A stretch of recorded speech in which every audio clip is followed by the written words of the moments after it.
So I'm going to tell a little bit about where I came from and how I got to the world in the Yukon.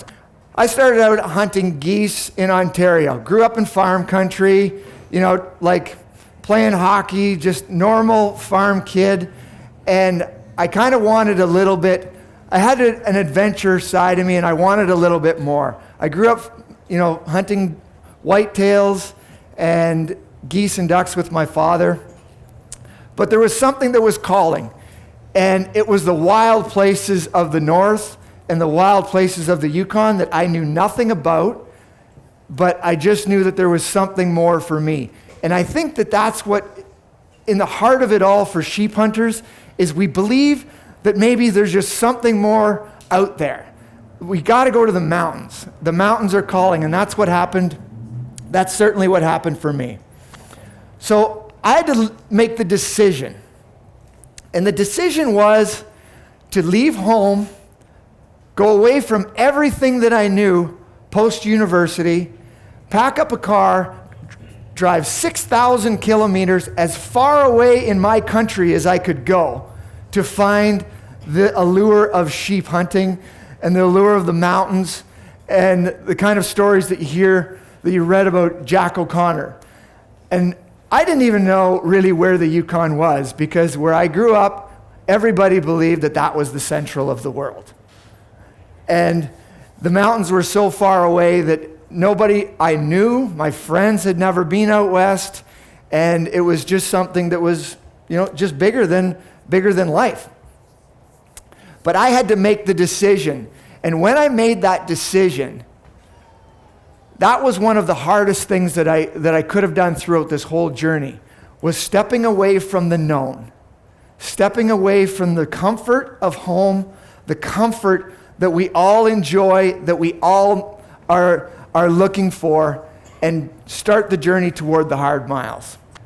After the first year I left home, I took a job. My first job was with Arctic Red River Outfitters. In fact, that's not true. My second job was with Arctic Red River Outfitters because my first job was at a men's clothing store in Whitehorse, Yukon. And if anybody knows me, they would be saying, "Dude, you worked in a men's clothing store?" And what happened was I went to the Yukon. We packed up our car, my wife and I now, just post-university. We moved everything we had, and we were going to start a new life in a place that we didn't know. So we went and did that, and I worked in the men's clothing store. I applied, as soon as I got there, I applied for every outfitter, with every outfitter in the Yukon. And there's 11 or 12 of them. I called every one of them over and over again. I got 2 interviews. Those interviews consisted of one with a fellow by the name of Charlie Strickard, who owned Bonnet Plume Outfitters at the time. And the other outfitter was a longtime outfitter as well. And I didn't get the job. They looked at me and said, "Dude, you're from Ontario." They didn't say dude because, well, they just didn't. "You're from Ontario, and really, what do you know about hunting here?" And I said, "I don't know anything about hunting here, but I know I can pack a lot of weight. And I will not whine, and I will just do what I'm told." "Yeah, but can you throw a diamond? Can you pack boxes?" And I said, "No, but I'm willing to learn." And they both said, "Thanks, but no thanks, Greg." I then went on back to my job in the men's clothing store. And one day, this fellow walked in with a camouflage jacket. And I struck up a conversation with him. I immediately walked over to him, and because it was odd, "What are you doing in here with a camouflage jacket in a men's clothing store?" and it happened to be the owner of Arctic Red River Outfitters. It was Kelly Hogan at the time.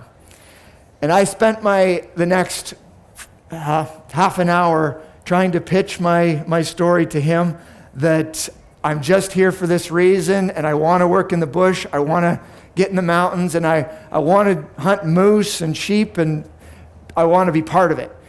And for whatever reason, he must have been desperate. really looking for maybe somebody quit or something happened, but he said, Greg, go over here, get this backpack, buy a couple pairs of jeans, meet me down at the float dock in 2 weeks. That's exactly what I did. I had my backpack, my jeans, my sleeping bag. I had it all ready to go. I met him at the float dock, and I was on an airplane into the furthest reaches of the north that you could go from Whitehorse and still be in the mountains. So that was the